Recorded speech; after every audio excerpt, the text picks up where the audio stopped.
Hello friends, welcome to my channel. आशा करी सबाई भालो आछो।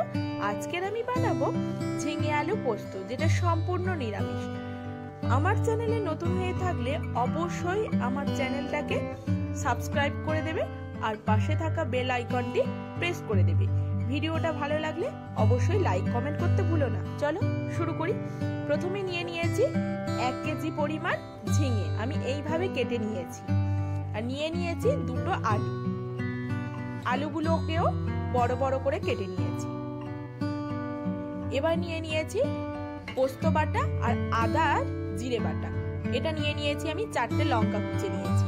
এবার দিয়ে দিচ্ছি কড়াইতে সাদা তেল, দিয়ে দিলাম 5 ফোড়ন।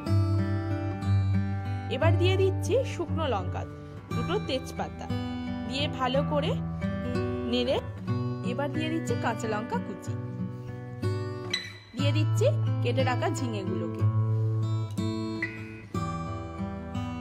দিয়ে ভালো করে নাড়াচাড়া করব।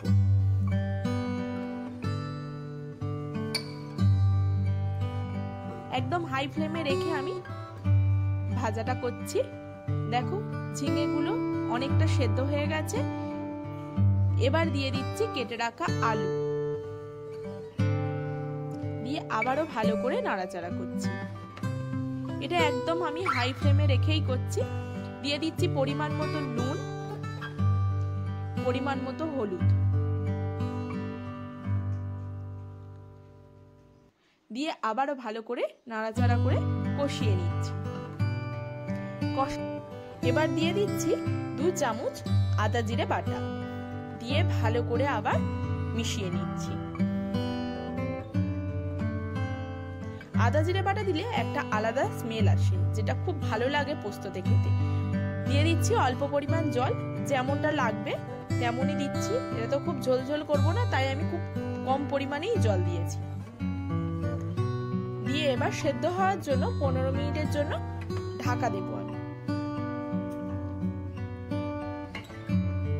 জলটা ফুটে গেলেই কিন্তু তারপরে ঢাকা দিতে হবে। ঢাকা খুলে নিলাম 15 মিনিট পর। দেখো অলরেডি ফুটছে। ভালো করে নাড়িয়ে আমি দেখে নেব এবার আলুগুলো সিদ্ধ হয়েছে কিনা। দেখো আলুটা কিন্তু সিদ্ধ হয়েছে, তাহলে বুঝবো আমার পোস্ত কমপ্লিট। এবার দিয়ে দেব পোস্ত, যেটা মেন জিনিস, এখনো কিন্তু আমি দিইনি। এবার দিয়ে দিলাম পোস্ত, 3 চামচ পরিমাণ দিয়ে দিলাম পোস্ত বাটা, দিয়ে ভালো করে আমি নাড়িয়ে দিলাম। দিয়ে পোস্তর বাটিটা ধুয়ে যে জলটুকু বেরোলো সেটুকুও দিয়ে দিলাম। দিয়ে একদম হাই ফ্লেমে রেখে খানিকক্ষণ ফুটিয়ে নেব। নিলেই একদম রেডি হয়ে যাবে আমাদের ঝিঙে আলু পোস্ত। চলো তোমরাও ট্রাই করো। আর ভালো লাগলে অবশ্যই লাইক করে দিও। আর কেমন হয়েছে জানাতে কিন্তু ভুলো না, কমেন্ট করে জানিয়ে দিও।